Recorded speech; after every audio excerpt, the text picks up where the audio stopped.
바로 헌재 브리핑부터 보고하겠습니다. 헌재는 조금 전 대통령 탄핵 심판 최종 선고 기일을 10일 오전 11시, 오는 금요일 10일 오전 11시로 결정했다고 발표했습니다. 헌재 발표 내용을 직접 들어보시겠습니다. 2016 건나일 대통령 탄핵 사건에 대한 결정 선고는 2017년 3월 10일 11시에 하기로 한다. 선고에는 방송 생중계를 허용할 예정입니다.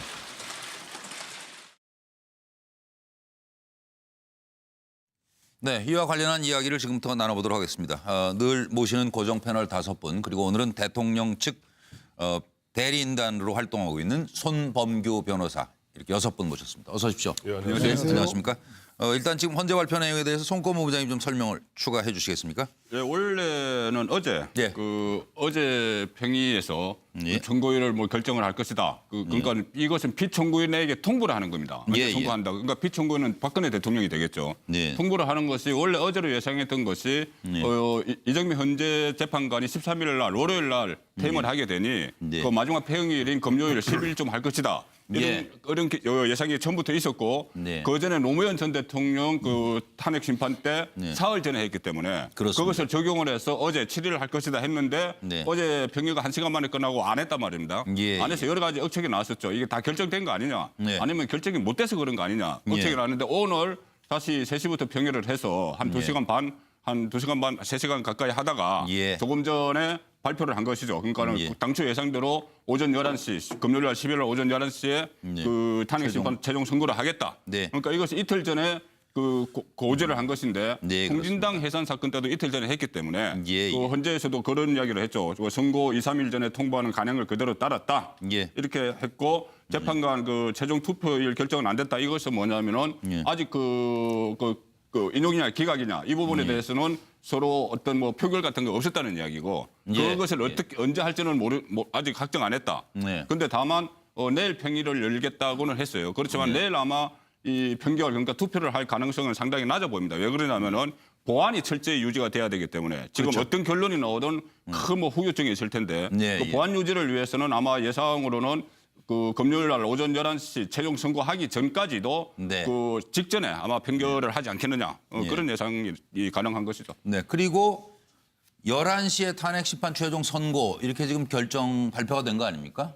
그러면 11시에 바로 탄핵 찬반 가부가 어떻게 됐다라고 발표가 되는 거 아니잖아요. 그렇죠. 지금까지 그 갈래로 보면 두 가지 방식이 있죠. 하나는 그러니까는 현재가 다룬 쟁점, 예. 쟁점들에 대해서 쭉 설명을 하고 예. 마지막 순간에 예. 그 인용이냐 기각이냐 아니면 각하냐 이렇게 선고하는 방식이 있고 예.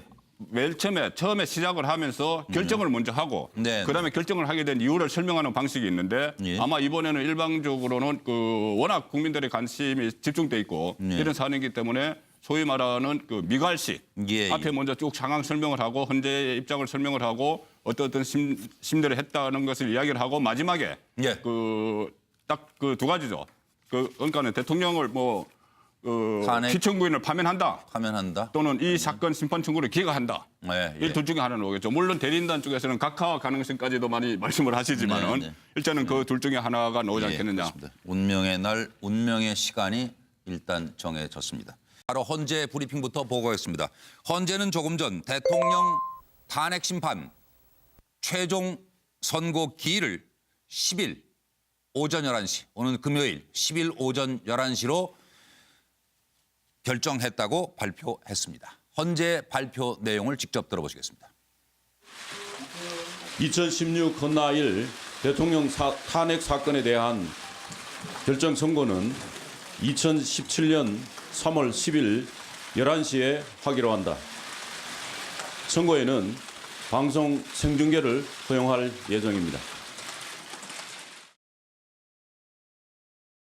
이렇게 했고 재판관 그 최종 투표일 결정은 안 됐다. 이것은 뭐냐면은 아직 그 인용이냐 기각이냐 이 부분에 대해서는 서로 어떤 표결 같은 거 없었다는 이야기고 그것을 어떻게 언제 할지는 아직 확정 안 했다. 그런데 다만 내일 평의를 열겠다고는 했어요. 그렇지만 내일 아마 이 평결 그러니까 투표를 할 가능성은 상당히 낮아 보입니다. 왜 그러냐면은 보안이 철저히 유지가 돼야 되기 때문에 지금 그렇죠. 어떤 결론이 나오든 큰 뭐 후유증이 있을 텐데 네, 그 예. 보안 유지를 위해서는 아마 예상으로는 그 금요일 날 오전 11시 최종 선고하기 전까지도 네. 그 직전에 아마 판결을 하지 않겠느냐 그런 예상이 가능한 것이죠. 네. 그리고 11시에 탄핵 심판 최종 선 이게 전부터 있었고 네. 그 전에 노무현 전 대통령 그 탄핵 심판 때 네. 사흘 전에 했기 때문에 그렇습니다. 그것을 적용을 해서 어제 7일을 할 것이다 했는데 네. 어제 평가가 1시간 만에 끝나고 안 했단 말입니다. 예, 안 해서 여러 가지 억측이 나왔었죠. 이게 다 결정된 거 아니냐 네. 아니면 결정이 못 돼서 그런 거 아니냐 억측이 예. 나왔는데 오늘 다시 3시부터 평일을 해서 한 2시간 반, 한 2시간 반, 3시간 가까이 하다가 예. 조금 전에 발표를 한 것이죠. 그러니까는 예. 당초 예상대로 오전 11시, 금요일 날 11월 오전 11시에 예. 그 탄핵 심판 최종 선고를 하겠다. 네. 그러니까 이것이 이틀 전에 그 고지를 한 것인데 네, 홍진당 해산 사건 때도 이틀 전에 했기 때문에 예, 그 예. 헌재에서도 그런 이야기를 했죠. 그 선고 2, 3일 전에 통보하는 관행을 그대로 따랐다. 예. 네, 이와 관련한 이야기를 지금부터 나눠보도록 하겠습니다. 늘 모시는 고정 패널 5분 그리고 오늘은 대통령 측 대리인단으로 활동하고 있는 손범규 변호사 이렇게 6분 모셨습니다. 어서 오십시오. 예, 안녕하세요. 네, 안녕하십니까? 일단 지금 헌재 발표 내용에 대해서 송꼬모 부장님 좀 설명을 추가해 주시겠습니까? 예, 원래는 어제 예. 그 어제 평의에서 예. 그 청구인을 뭐 결정을 할 것이다. 그러니까 이것은 피청구인에게 통보를 하는 겁니다. 예, 예. 통보한다. 그러니까 피청구인은 박근혜 대통령이 되겠죠. 예. 통보를 하는 것이 원래 어제로 예상했던 것이 예. 이정미 현재 재판관이 13일 날 월요일 날 퇴임을 하게 되니 예. 그 마지막 평일인 금요일 10일쯤 할 것이다. 예. 이런 예상. 뭐 이렇게 지금 결정 발표가 된 거 아닙니까? 그러면 11시에 바로 탄핵 찬반 가부가 어떻게 됐다라고 발표가 되는 거 아니잖아요. 그렇죠. 지금까지 그 갈래를 보면 두 가지 방식이 있죠. 하나는 이 그러니까는 현재가 다룬 쟁점, 예. 쟁점들에 대해서 쭉 설명을 하고 예. 마지막 순간에 예. 그 인용이냐 기각이냐 아니면 뭐 각하냐 이거 이렇게 선고하는 방식이 있고 예. 맨 처음에 시작을 하면서 결정을 먼저 하고 네. 그다음에 결정을 하게 된 이유를 설명하는 방식이 있는데 예. 아마 이번에는 일방적으로는 그 워낙 국민들의 관심이 집중돼 있고 예. 이런 사안이기 때문에 소위 말하는 그 미괄식 예, 앞에 예. 먼저 쭉 상황 설명을 하고 헌재의 입장을 설명을 하고